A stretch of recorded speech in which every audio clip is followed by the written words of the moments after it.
மாலை வணக்கம். பழனி பொன்னையா அவர்களுக்கும் மற்றும் இங்கே குழுமியிருக்கும் ஆத்மான்பர்கள் அனைவருக்கும் என் வணக்கத்தை தெரிவித்துக் கொள்கின்றேன்.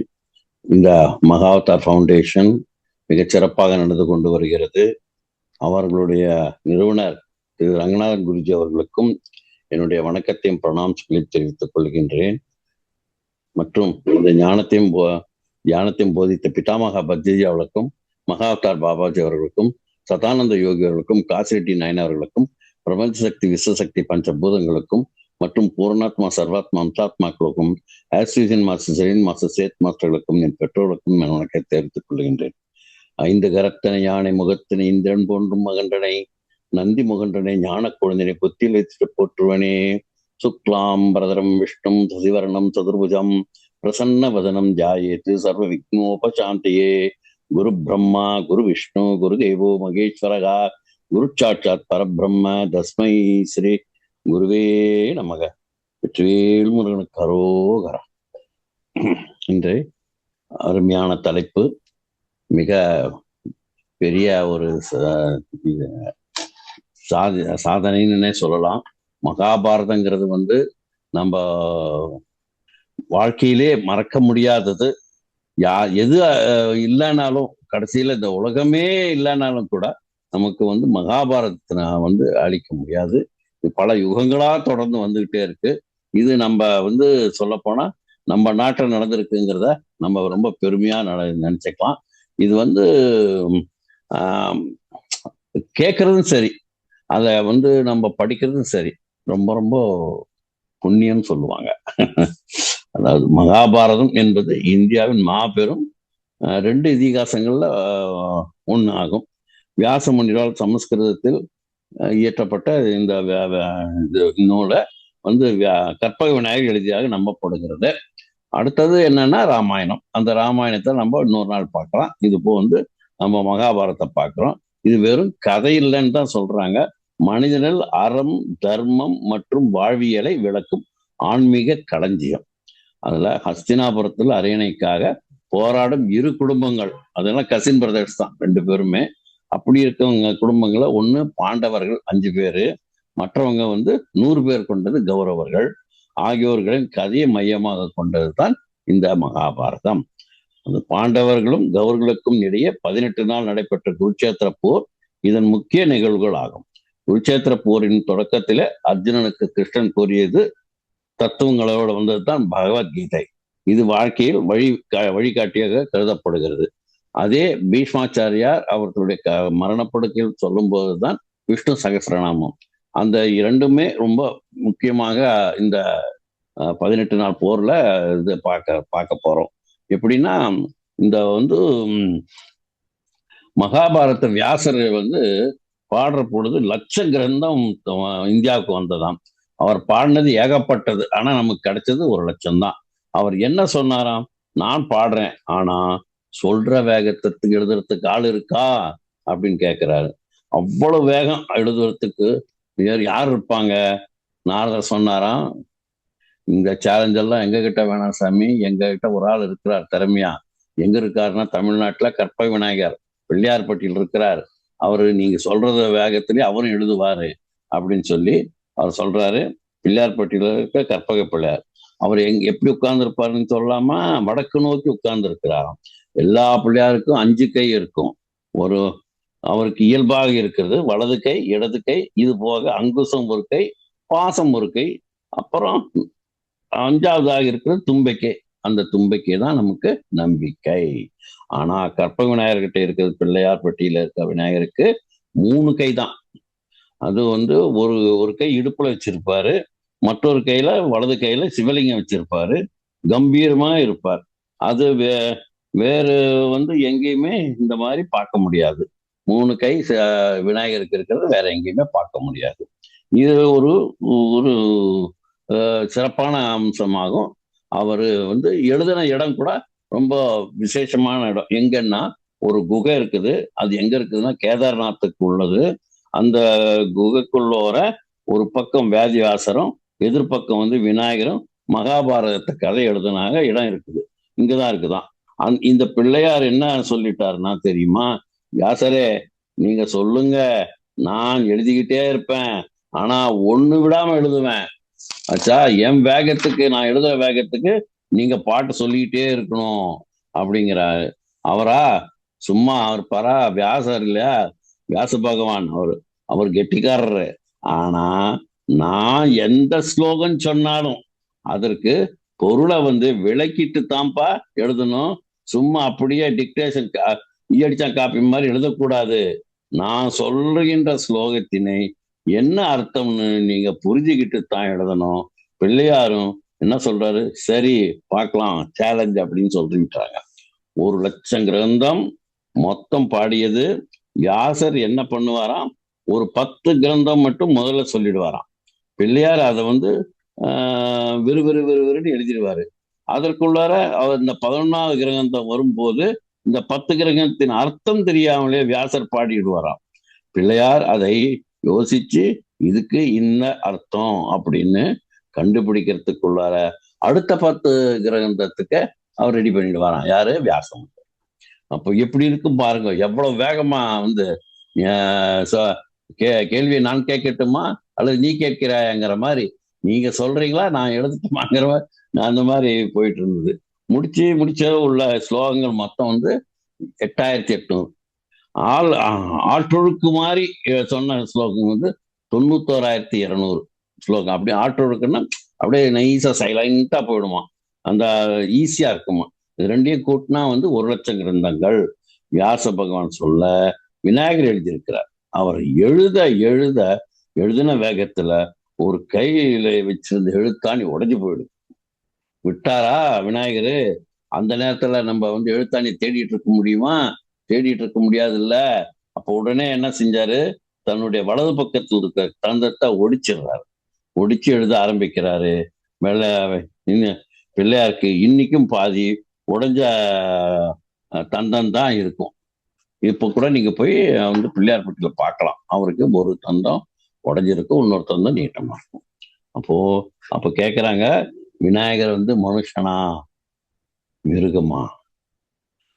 அப்புறம் அவர் என்ன, மிருகம் தான் மனுஷனும் தான். அவர் மிருக தலை இருக்கு, மனுஷனோட உடம்பு இருக்கு. இவர் ஆண் யானையா பெண் யானையான்னு கேட்கிறாங்க.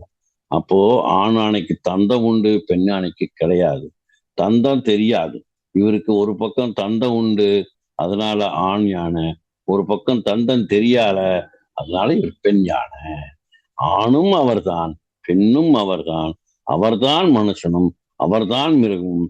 அவர்தான் அங்கிங்கனாதபடி எங்கும் பிரகாசமாய் ஆனந்த பூர்த்தியாகி அருளோடு நிறைந்து எல்லா உயிர்களுக்கும் இருப்பவர் விநாயக பெருமான்.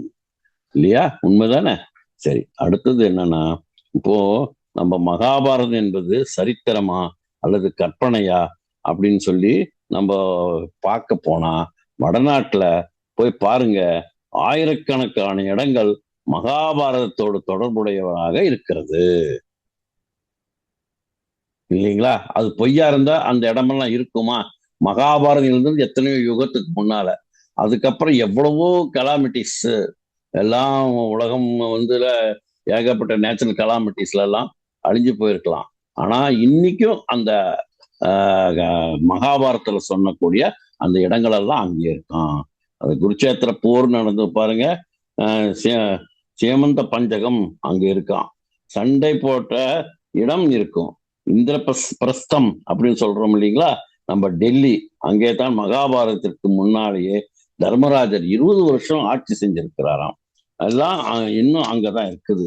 அங்க சொல்ல போனா அயோத்தி ராமனுக்கு எப்படி அயோத்தியோ, கண்ணனுக்கு துவாரகை.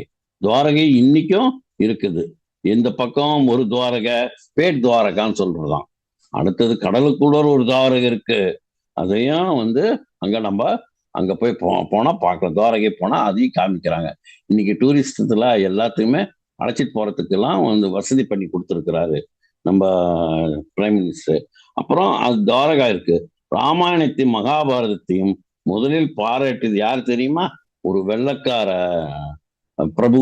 அவர் பேர் ராபர்ட் கிளைவ் அப்படின்னு. இந்தியாவுக்கு மகாபாரதத்துல மகாராணி விக்டோரியா, இந்தியாவில் மகாராணி விக்டோரியா மகாராணி சார்பில் இந்தியாவுக்கு வந்தவர் ராபர்ட் கிளைவ். இவர் வந்து 1857 வர்றார். சுதந்திர போராட்டத்திற்கு அப்புறம் சிப்பாய் கழகத்திற்கு அப்புறம் வந்தவர் வாரன் ஹேஸ்டிங் பிரபு கவர்னர் ஜெனரலா இருப்பார். இந்த அப்போ நம்ம வந்து நம்ம இந்தியாங்கிறத வந்து பாரத தேசம்னு சொல்லும் போது எந்தெந்த நாடு நம்ம கூட இருக்குது அப்படின்னு பாத்தீங்கன்னா, மலேசியா, சிங்கப்பூர், பங்களாதேஷ், பாகிஸ்தான், இலங்கை, பர்மா, இவையெல்லாம் இந்தியாவுக்கு சேர்ந்தது. ஒரே ஆட்சி கீழே வந்தது. அது வந்து பாரதம் சொல்லக்கூடிய விக்டோரியா மகாராணியினுடைய ஆட்சி. இதுக்குள்ள போய் வர யாருக்கும் பாஸ்போர்ட் தேவையில்லை, நாம போயிட்டு ஜென்ரலா வரலாம் அப்படின்னு சொல்றாங்க. அவனிடம் இந்த ராமாயணத்தையும் மகாபாரத்தையும் போய் மொழிபெயர்ச்சி செஞ்சு கொடுத்தாங்களாம். அப்போ அவர் என்ன சொல்றாருன்னா, ஒரு காலத்துல எங்களுடைய ஆங்கிலேய ஆட்சி அழிந்து போக விடலாம், எங்கள் காலனிகள் அழிந்து போகலாம். அழிஞ்சிடுச்சா? ஆட்சியெல்லாம் போயிடுச்சா? காலனிகளும் போயிடுச்சா? இப்போ அவங்களுக்கு தனித்தனி நாடாயிடுச்சு.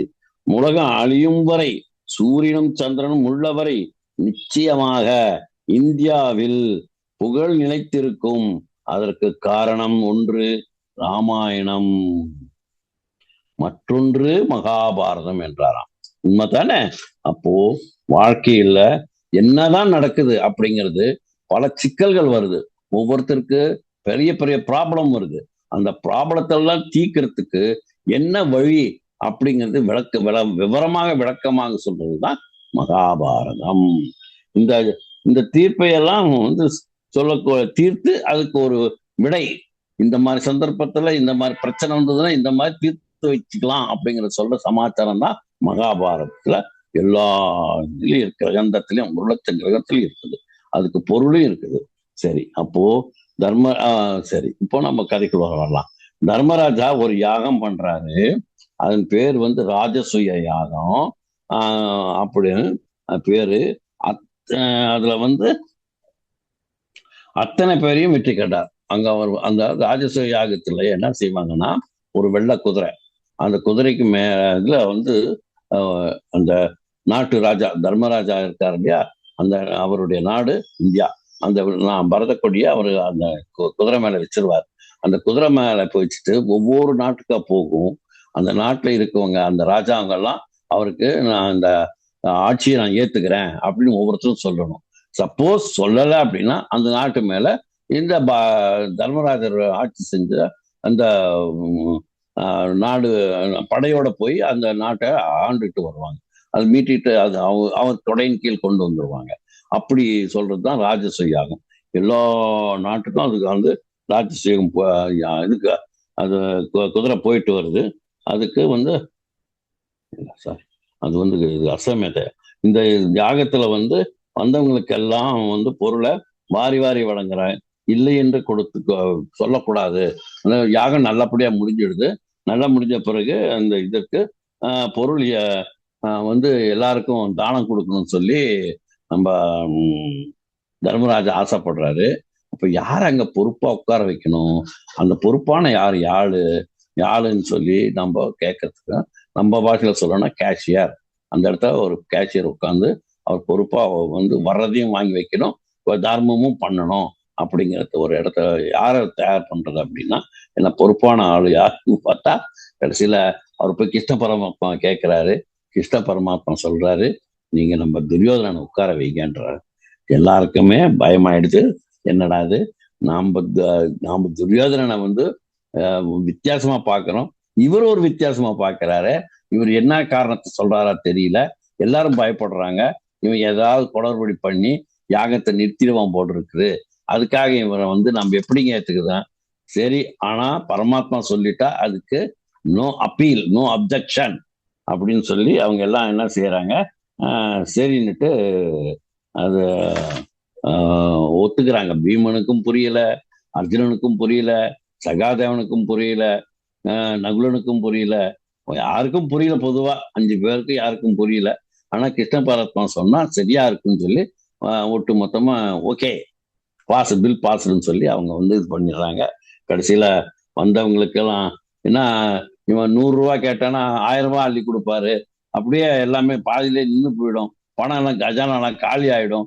கிருஷ்ணர் கிருஷ்ண பரமாத்மா இந்த மாதிரி செஞ்சுட்டாரே அப்படின்ட்டு எல்லாம் வருத்தப்படுவாங்க. ஆனா யாகம் முடிஞ்சது, தான தர்மமும் பண்ணிட்டே இருந்தான், எல்லாமே ஆயிடுச்சு. ஆனா அங்க பணம் இன்னும் பாதி பணம் அப்படியே இருக்குது. அங்க வந்து இருக்கு வைரம் ஒரு பக்கம் கொட்டி கிடக்கு, முத்து பவளம் எல்லாம் ஒரு பக்கம் கொட்டி கிடக்கு, தங்கம் வெள்ளி எல்லாம் ஒரு பக்கம் கொட்டி கிடக்கு. எல்லாம் கொடுத்ததுல பாதி தான் போயிருக்கே தவிர்த்து மீதி அப்படியே இருக்கு. எல்லா எல்லா காசும் வந்தவங்களுக்கெல்லாம் யாச்சகம், கேட்டவங்களுக்கெல்லாம் கேட்டது கேட்ட மாதிரி கொடுத்தோம். அந்த மாதிரி எல்லாமே காலி ஆகாம இன்னும் இருக்குது. அப்போ சரி, யாகம் எல்லாம் முடிஞ்சது, எல்லாரும் உட்கார்ந்து பேசிட்டு இருக்காங்க, கிருஷ்ண பரமாத்மா பாராட்டிக்கிட்டு இருக்கிறாங்க. அப்போ அவர் சொல்றாரு, நீ என்ன இப்ப புரியுதா எதுக்காக நான் வந்து துரியோதனன் உட்கார வச்சேன்னா, அவன் கையில சங்கு சக்கரம் ரேகை இருக்கு, அது இல்லாம தனரேகை நல்லா ஓடுதுடா, அதனால அவர் தொட்டதெல்லாம் தொடங்கும், அவருக்கு வந்து இந்த எம்டி ஆகிறதே இருக்காது. அதனால அது நீ அவன் கொடுக்க கொடுக்க ஒண்ணு கொடுத்தானா ரெண்டு வந்து சேருது, அதனால தானே அது பாதி அப்படியே இருக்கடா நம்ம கிட்ட அப்படின்னு சொல்லி கிருஷ்ண பரமாத்மா விளக்குவாராம். சரி, எல்லாம் யாகெல்லாம் முடிஞ்ச பிறகு எல்லாரும் உட்கார்ந்து பேசிட்டு இருக்காங்க. அப்போ ஒருத்தர் சொன்னாராம், இந்த மாதிரி யாகம் உலகத்திலேயே இதுவரை யாரும் செஞ்சதில்ல. தர்மராஜா குனிஞ்சுக்கிட்டு உட்கார்ந்து இருக்கிறாங்க. அப்போ ஒரு கீரிப்பிள்ளை, அதாவது நம்ம அணிப்பிள்ளைன்னு சொல்லுவோம், கீரிப்பிள்ளை, அது வந்தது. உடம்பு பாதி உடம்பு தங்கமா இருக்குது, மீதி உடம்பு சாதாரணமா இருக்குது. தர்மராஜாவை கீ கீரிப்பிள்ளை ஒரு ஒரு மாதிரி பார்வை பார்த்துச்சான். யாரு? தர்மராஜா யாகம் பண்ணினாங்க, என்னடா இவ்வளவு பெரிய யாகம் பண்ணியிருக்காங்க, உலகத்திலே உள்ளவர்கள் எல்லாமே ராஜசீக யாகம் பண்ணதுல என்ன வந்து சக்கரவர்த்தியா சொல்றாங்க. ஆனா இந்த கீரிப்பிள்ளை என்னை பார்த்து ஒரு மாதிரியா போகுத, என்ன கெத்து இருக்கணும், என்ன இது இருக்கணும் அப்படின்னு சொல்லிட்டு அவரு ஒரு மாதிரியா பாக்குறாரு. ஆனா ஒரு அந்த கீரிப்பிள்ளைய சரி என்னடா கேட்டுருவோம், என்னம்மா என்ன என்ன இந்த மாதிரி எல்லாரும் பாராட்டுறாங்க, நீ ஒரு மாதிரியா பாக்குறிய அப்படின்னா, அங்க அதுக்கு கீரிப்பிள்ளை பதில் சொல்லுது, அங்க ஒரு பிராமணன் பண்ணின யாகத்திற்கு நீங்க பண்ணின யாகம் எல்லாம் ஒண்ணும் இல்லப்பா, அதுக்கு அந்த காலில் கட்டி அடிக்க காணாதுன்றதுதான். அதற்கு தர்மராஜா, என்னம்மா சொல்ற கீரிப்பிள்ளை, சொல்லு அப்படின்னு, சொல்றேன் கேளுங்க அப்படின்னு பேச ஆரம்பிச்சுதான். அந்த அந்தணன் வயலுக்கு சென்று கீழே விழுந்திருக்கும், அதாவது அறுவடை செஞ்சுட்டு நெல்லெல்லாம் அடிச்சுட்டு அவன் தூக்கிட்டு போகும்போது மூட்டையில இருந்து ஒன்று ரெண்டு விழும், அடிக்கும் போது அந்த இதுல செதறி இருக்கும். அந்த அதாவது ஒரு இது மாதிரி போட்டு வச்சிருப்பாங்க, அதில் நெல் அடிப்பாங்க, அளந்து வைப்பாங்க, அறுப்பாங்க, எல்லாமே அங்க இருக்கும். அதுல மீறி அந்த ஒரு இது மாதிரி ஸ்கொயர் மாதிரி போட்டிருக்க தரையை மீறி அவங்க கீழே விழுகிறது எல்லாமே இவர் பொறுக்கிட்டு வருவாராம். இதுக்கு பேர் உஞ்சவிருத்தி பிராமணன் அப்படின்னு பேரு. சில பேர் வந்து பிச்சாந்தேகின்னுட்டு போவாங்க, அது ஒரு பக்கம் இருந்தாலும் இவர் வந்து உஞ்சவிருத்தி பிராமணன். உஞ்சவிருத்தி பிராமணன் என்னன்னா, அவர் இந்த மாதிரி போய் நிலத்துல விளைஞ்சது கீழே விழுந்ததை எடுத்துட்டு வந்து வீட்டுல கொடுப்பாங்க. வீட்டில் இருக்க வந்து அம்மாவோ இல்ல அவங்க ஒய்ஃபோ என்ன செய்வாங்க, அது வந்து பொட்டெல்லாம் குத்தி அது பொட்டெல்லாம் எடுத்துட்டு அது வந்து சோறாக்குவாங்க, இல்லைன்னா பொடி, அரிசி பொடி மாதிரி செஞ்சு அது ஆளுக்கு ஒரு பிடி எடுத்து சாப்பிடுவாங்க. இது எல்லா நேரமும் எல்லா டைம்லும் எல்லாருக்கும் வயிறு நிறைய கிடைக்கிறது இல்லை. ஒரு நாள் கிடைச்சதுன்னா 9 நாள் கிடைக்காதுங்கிற மாதிரி இருக்குமா. அந்த மாதிரி கிடைக்கிற நேரத்துல வந்து எல்லாரும் அமர்ந்து 4 பேரும் அமர்ந்து உட்கார்ந்து சாப்பிடுவாங்களாம்.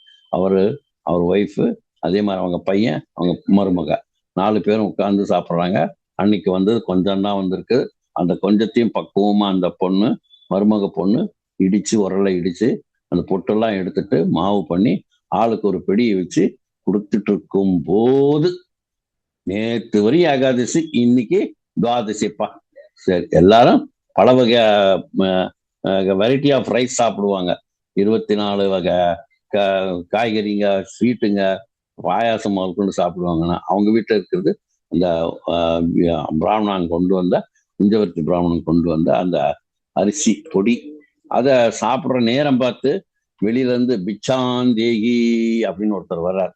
பிச்சாந்தேகின்னு ஒருத்தர் வந்தா என்ன செய்யணும், ஏப்பா எங்களுக்கே ஒண்ணும் இல்லை, நீ வந்து ஏன்னா பிச்சை எடுத்தன் பெருமாள் புடுங்கி போன அனுமாரனு மாதிரி நீ வந்து நிக்கிறியன்னு சொல்லல அந்த மருமக. ஐயா இந்தாங்க இது சாப்பிடுங்க, நான் வந்து சின்ன பொண்ணு தான், பசியை தாங்கிக்குவேன். என்னை விட பெரியவர் எங்க வீட்டுக்காரரு, அவரு அவரை விட நான் பசியை தாங்குவேன்னுட்டு அந்த மருமக சொல்றாங்க. அந்த பிச்சாந்தேகின்னு வந்தவர் வாங்கிட்டு சாப்பிட்டுட்டு, எனக்கு கால் வயிறு ரொம்பிடுச்சு அப்படின்றார். அப்ப என்ன அர்த்தம்? இன்னும் எனக்கு வேணும்னு அர்த்தம். இன்னும் முக்கா வயிறு இருக்குதுன்றார். சரி, இதை கேட்டுட்டு இருந்த அந்த வீட்டு பையன் வந்து, இந்தாங்க ஐயா இதை நீங்க சாப்பிடுங்க, எங்க அப்பாவும் அம்மாவும் வயசானவங்க, அவங்களால பசி தாங்க முடியாது அப்படின்னு சொல்லி ஆஹா பாதி வயிறு ரொம்பிடுச்சு அப்படிங்கிறாரு. அப்போ சரி, அப்ப மீதியும் அதை கேட்டுட்டு இருந்த ஒரு பெரியவரும் அவங்க வீட்டுக்காரம்மாவும் அம்மாவும் அப்பாவும் ரெண்டு பேரும் வெளியே வந்து, எங்க பங்கும் சாப்பிடுங்கய்யா, நீங்க சாப்பிட்டு போங்க அப்படின்னா, ஃபுல் வயிறு ரொம்பிடுச்சு அப்படின்னுட்டு சொல்லிட்டு போறாங்க. அப்போ அம்மாடி அப்படின்னு சொல்லிட்டு அவரு அப்பாடின்னு முழுதும் நிறைஞ்சிடுச்சுன்னு சொல்லி நான் போயிட்டு வரேன்னு சொல்லிட்டு போயிட்டு வருவாரு. இந்த உஞ்சவிருத்தி பிராமணன் இருக்கும் 4 பேரும் வயிற்றுலையும் ஈர துணி போட்டு கட்டிட்டு இடுப்புல கட்டிட்டு தூங்கிடுறாங்க. பாவம், என்ன செய்ய முடியும், இருக்கிறதும் போச்சு. சரி, திடீர்னு கொஞ்சம் படுத்தாங்களோ இல்லையோ, திடீர்னு புஷ்ப விமானம் வருது. அதுல இருந்து தேவர்கள் வந்து இறங்கி இந்த 4 பேரையும் கும்பிட்டுட்டு காலில் விழுந்து கும்பிடுறாங்க. அவங்களும் ஆசீர்வாதம் பண்றாங்க. என்னப்பா இப்படி எல்லாம் பண்றீங்க, யார் நீங்கன்னா, நாங்கெல்லாம் தேவலோகத்துல வந்திருக்க தேவர்கள், நாங்க வந்து உங்களுடைய இந்த கேரக்டரை செக் பண்றதுக்காக, உங்களுடைய தர்ம சிந்தனையை செக் பண்றதுக்காக நாங்க மாறு வேஷத்துல வந்தோம். நீங்க உங்களுக்கு வச்சிருந்தத வந்து நீங்க சாப்பிடாம எங்க, அதாவது அந்த பிச்சாந்தேகின்னு வந்து பிச்சை எடுத்தா அவருக்கு கொடுத்துருக்கீங்கன்னா உங்க மனசு எவ்வளவு பெருசு, அதை நாங்க உங்களை பாராட்டுறதுக்காக எல்லாரும் தேவலோகத்துல காத்திருக்காங்க, வாங்கன்னு சொல்லி அந்த புஷ்ப விமானத்துல கூப்பிட்டுட்டு போவோம். அங்க எல்லாரும் அவரை வந்து காலில் விழுந்து வணங்கி அவர்கிட்ட ஆசீர்வாதம் பண்ணுவாங்க. இதை வந்து ஓரமா இருந்து பார்த்தது, அந்த பொந்துல இருந்து பார்த்தது யாரு? அந்த கீரிப்பிள்ளை. அந்த கீரிப்பிள்ளை பார்த்துட்டு கம்முன்னு வந்து என்ன செய்யுதுன்னா, கீழே விழுந்திருக்கும் இல்லையா ஒன்று ரெண்டு பொறுக்கையெல்லாம், அந்த பொடியெல்லாம் அதுல நல்ல உடம்பெல்லாம் இப்படி தேய்ச்சி தேய்ச்சி அதை வந்து அது உடம்புல ஏத்திக்குது. எப்படிதான் ஏத்தினாலும் வந்து அது வந்து ஒரு பக்கம் ஃப்ரண்ட்ல மட்டும் அது வந்து தங்கம் ஆயிடுது, பின்னால் பக்கம் தங்கம் ஆகல. சரி, இது என்னடா இப்படி ஆயிடுச்சேன்னு சொல்லி அது உலகத்துல யாராரு யாகம் நடத்துறாங்களோ அந்த இடத்துல எல்லாமே போய் பார்க்குது. கடைசியில் எங்கேயுமே இது ஆகல. கடைசியா யாகம் நீங்க நடத்துறீங்கன்னு தர்மராஜா உங்க இடத்துக்கு வந்தேன், இங்க கூட ஒண்ணும் இல்லை, அந்த பிராமணனுக்கு வந்து ஈக்குவலா நீங்க வந்து இல்லை நீங்க அப்படின்றாங்க. ஏன்னா இந்த காலத்துல ஒரு டியூப்லைட் வாங்குவாங்க, உபயம் அப்படின்ட்டு அந்த கோயிலுக்கு முன்னால போட்டுருவாங்க. அந்த உபயம், அந்த பானா சூனா ராணா நீ செட்டியார் அது அவன் பேரெல்லாம் எழுதி, சாரி ஏதோ ஒரு பேர் எழுதுவாங்க. கடைசியில பார்த்தீங்கன்னா அந்த வெளிச்சமே வராது, அந்த இங்கு தான் தெரியுமே தவிர்த்து லைட்டு போட்டா வெளிச்சமே வராது. அந்த அளவுக்கு எழுதி வச்சிடுறாங்க சாதாரண ஒரு பல்ப் வாங்கி போட்டதுக்கு. ஆனா இவர் இத்தனை யாகம் செஞ்சு கடைசியில பார்த்தா, நீ என்னப்பா செஞ்ச, இந்த பாரு இந்த மாதிரி ஒருத்தன் செஞ்சிருக்கான் அப்படின்னு சொல்லி சொல்லும்போது அவருக்கு எப்படி இருக்கும். அப்போ அந்த 4 பேரையும் அவங்க எடுத்துட்டு போய் அந்த தேவதைகள்லாம் இது செய்யும் போது அங்க எவ்வளவு சிறப்பா இருக்குதுன்னு சொல்லி இந்த கீரிப்பிள்ளை சொல்ல அவருக்கு நிஜமாவே வந்து ஒரு மாதிரி ஆயிடுது. யாருக்கு? தர்மராஜாவுக்கு. சரி, அப்போ இந்த கதை எதுக்கு சொல்றாங்கன்னா, இந்த தானம் செய்யறாங்க, ஒரு 1000 ரூபா வச்சிருக்கவங்க ஒரு 500 ரூபா தானம் செய்யறது பெருசு இல்லைப்பா. அடுத்த வேலை சோத்துக்கே இல்லை, அவன் வந்து தன் கையில இருக்கிறத எடுத்து கொடுக்குறான் பாருங்க, அதுதாங்க பெருசு இல்லையா? 100க்கு 100% அதுதானே பெருசு இல்லைங்களா? தான் இந்த தர்மங்கிறது வந்து எப்படி செய்யணும்னா, மனசார எவ்வளவு நம்மளால முடிஞ்சது அவ்வளவு செய்யறது தர்மம் அப்படின்னு சொல்றாங்க. அதைத்தான் நம்ம செய்யறாங்க. அதுக்கு வந்து அந்த இருக்க தேவர்களே வந்து பாராட்டுறாங்க, புஷ்பவானம் கூப்பிட்டு வந்து பாராட்டுது. இது நம்ம எல்லாரும் என்ன பண்றோம்னா, கடவுள் கொடுத்த ஒரு பகுதி அவருக்கே கொடுத்துட்டு நம்ம பேரை போட்டுக்கிறோம். யார் கொடுக்குறாரு? நம்மளுக்கு கொடுக்கறது எல்லாமே ம், பகவான் கொடுக்குறாரு. அதுல ஒரு பகம், ஒரு பக்கம் ஒரு சின்னதா எடுத்து நம்ம ஒரு தானம் தர்மம் சொல்லி பேரு நம்ம போட்டுக்கிறோம். அப்ப கொடுக்கறது அவரு, பேரு நம்மளுது, அந்த மாதிரி இருக்குது. அந்த அளவுக்கு அவர் பேரு ஊரு எல்லாம் பச்சையா போட்டு கடைசியில லைட்ல வெளிச்சமே வர அளவுக்கு பண்ணிடுறாங்க. அம்மாவோட இப்போ இந்த ஒரு அட்வர்டைஸ்மெண்ட் வரும் பாருங்க. ஒரு பையன் வந்து ஒரு பர்த்டேக்காக இது வாங்கிட்டு வருவான். காசு போட்டு ஒரு ஏதோ ஒன்று வாங்கி கேக் வாங்கிட்டு வருவான். அப்போ இது ஒரு சின்ன காயம் பட்டுடும். எப்படி ஆச்சுன்னா, நான் அந்த மாதிரி உண்டியில உடைச்சி அது எடுத்தேன் அப்படின்னு சொல்லுவான். இதுக்காடா எடுத்தேன்னா, உன்னோட பர்த்டேக்காக நான் கிஃப்ட் வாங்கிட்டு வந்து எடுத்தேன்னு அந்த அம்மாவுக்கு ரொம்ப சந்தோஷமாயிடுது. அதுல என்னையா பெருசு?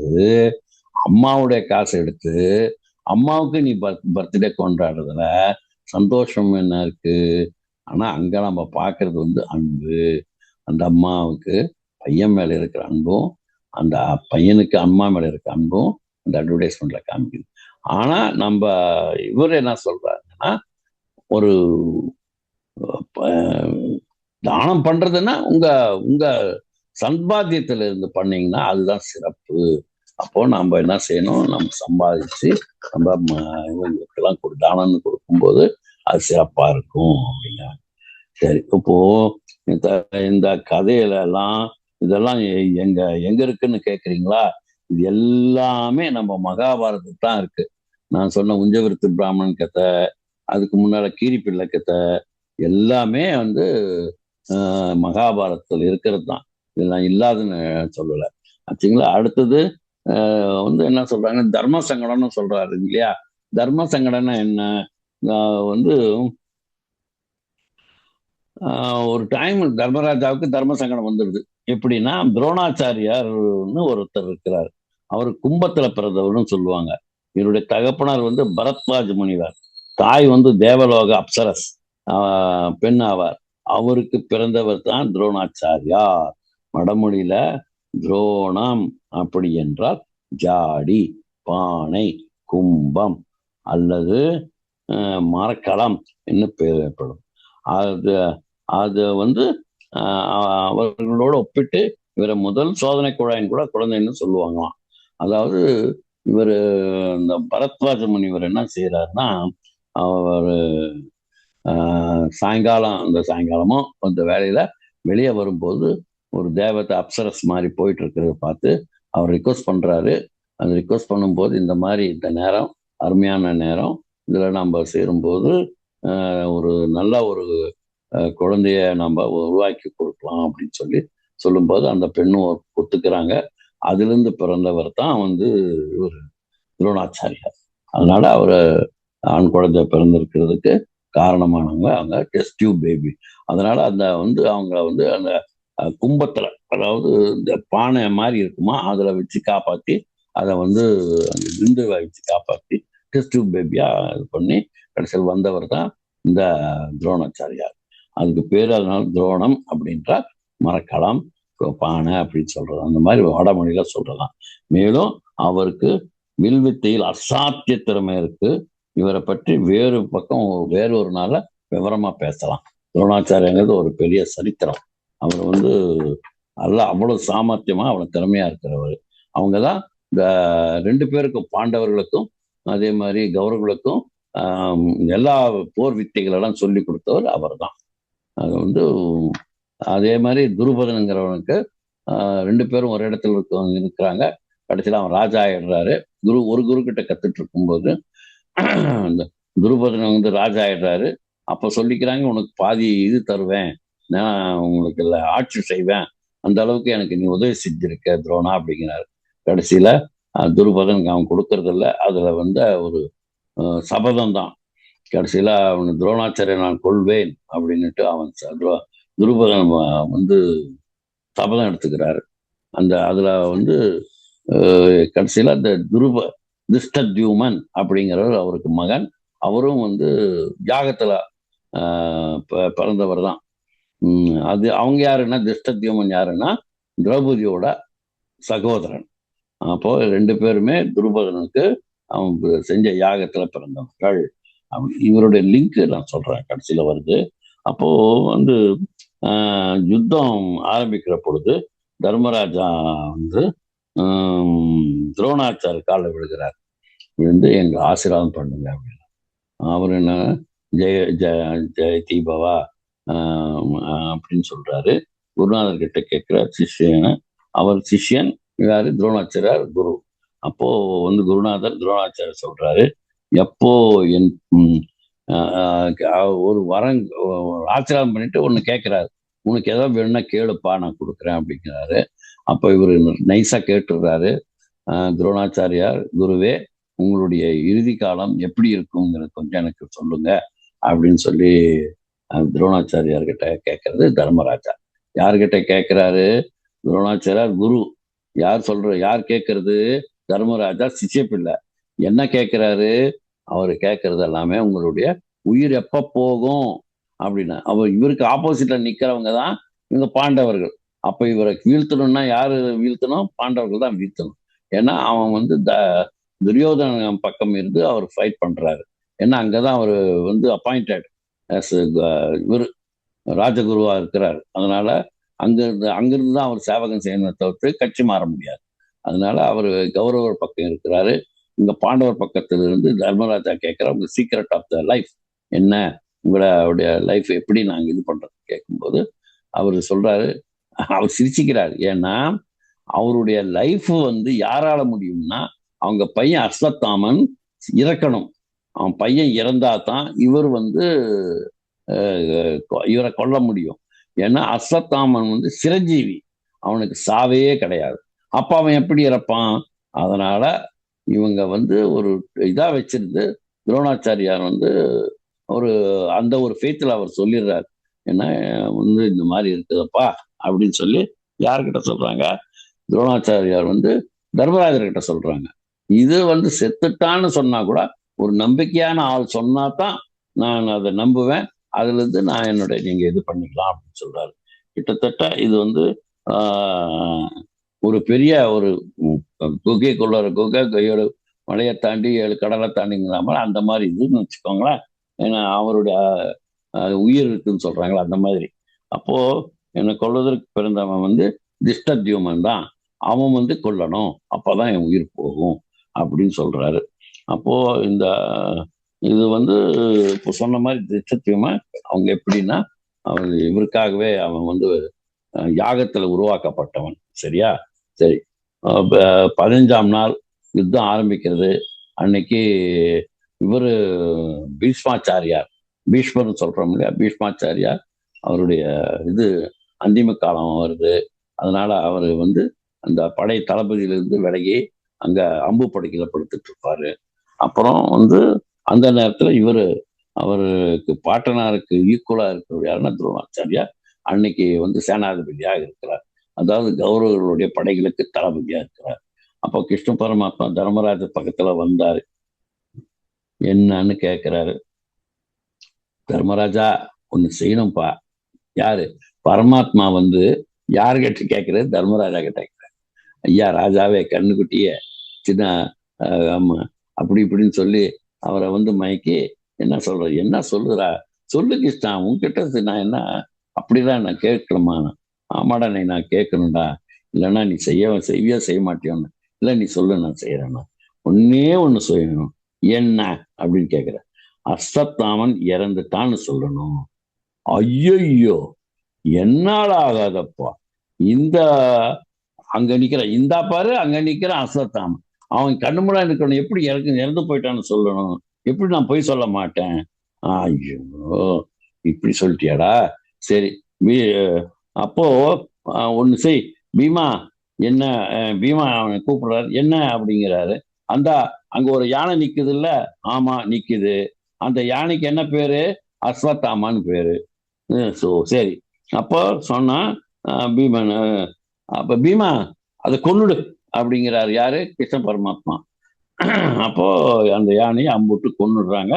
அப்ப கொன்னுட்ட பிறகு இப்போ நம்ம ஆள்கிட்ட கேட்கிறாரு, யாரு கபட நாடக சூத்திரதாரி? யாரு? கிருஷ்ண பரமாத்மா. அந்த யானைக்கு என்ன பேரு? அஸ்வத்தாமா. வீடு அம்புன்னு சொன்னது கிருஷ்ண பரமாத்மா. அப்போ அம்பு யானை கொன்னுடுது. இப்ப தர்மராஜனை பார்த்து கேட்கிறாரு, என்ன அஸ்வத்மா என்ற யானை செத்து போச்சா? ஆமா செத்து போச்சு அப்படின்னு சொல்லணும். சரிதானே? அது உண்மைதானே? பொய்யில தானே? சரி சொல்றேன். இந்தா பாரு, சும்மா பேப்பர்ல படிக்கிற மாதிரிலாம் சொல்லக்கூடாது, கொஞ்சம் உணர்ச்சி வசமா சொல்லு, நான் சொல்ற மாதிரி சொல்லு அப்படின்னு அதையும் சொல்லி தர்றார் தலைவர். அப்படி சொல்லணும்.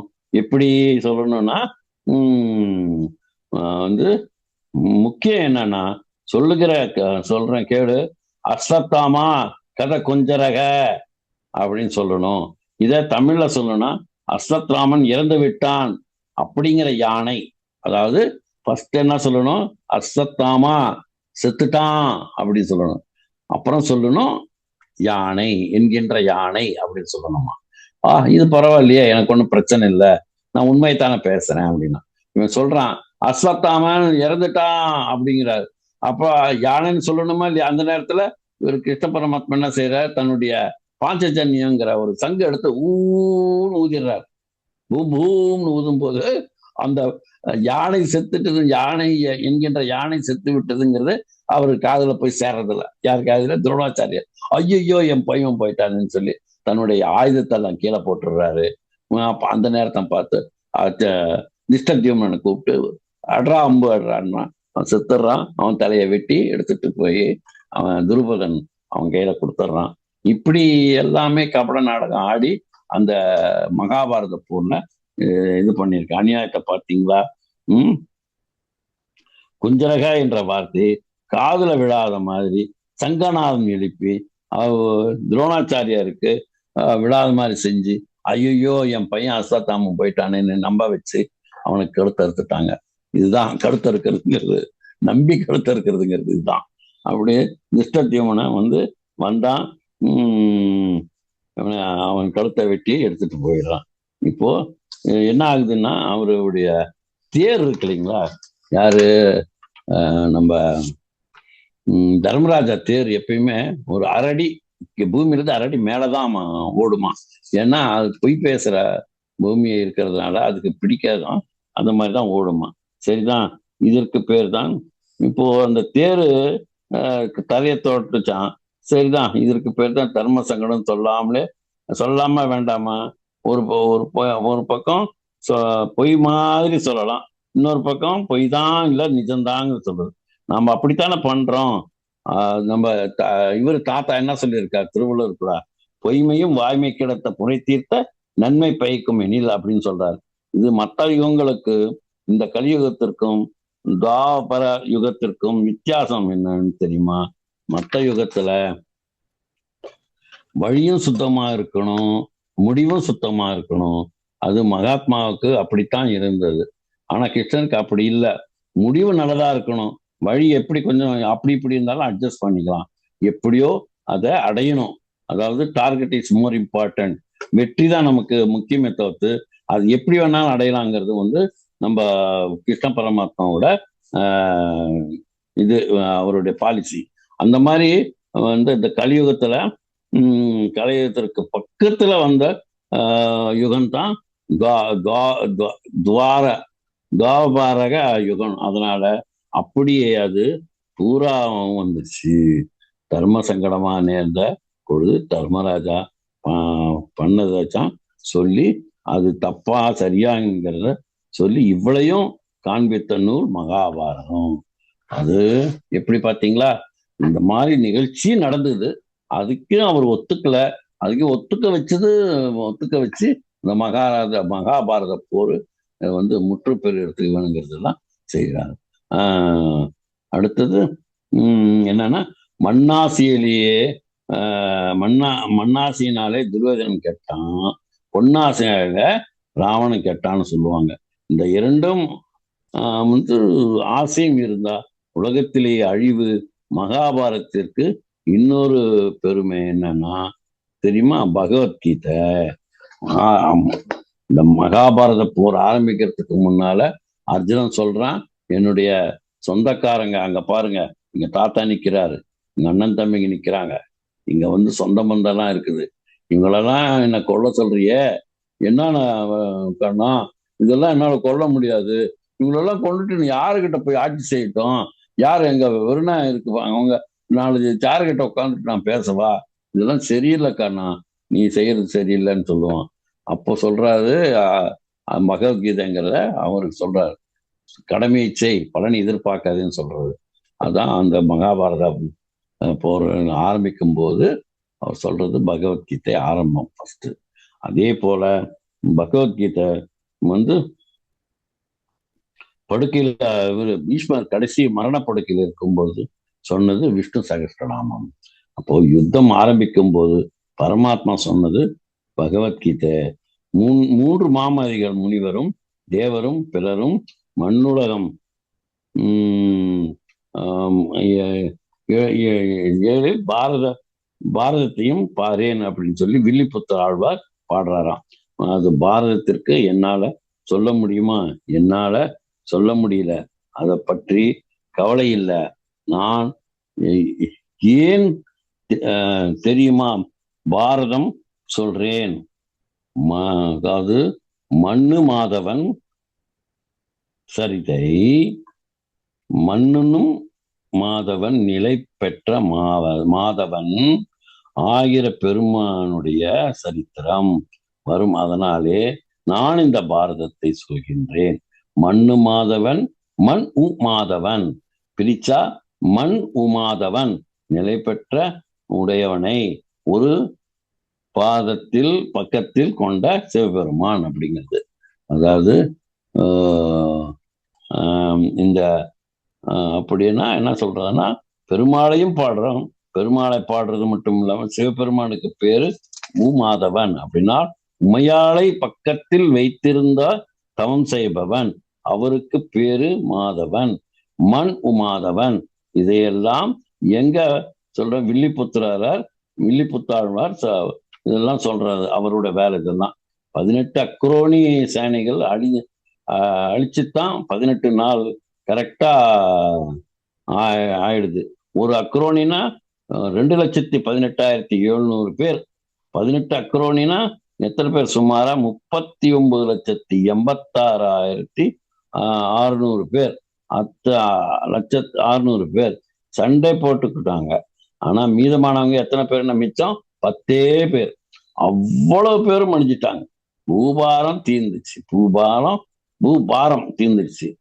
10 பேர்ல யாருன்னா தர்மராஜா, பீஷ்மர், அர்ஜுனன், சகாதேவன், நகுலன் சகாதேவன், கிருஷ்ணன், சாத்தகி, இவங்க 7 பேரும் ஒரு பக்கம்.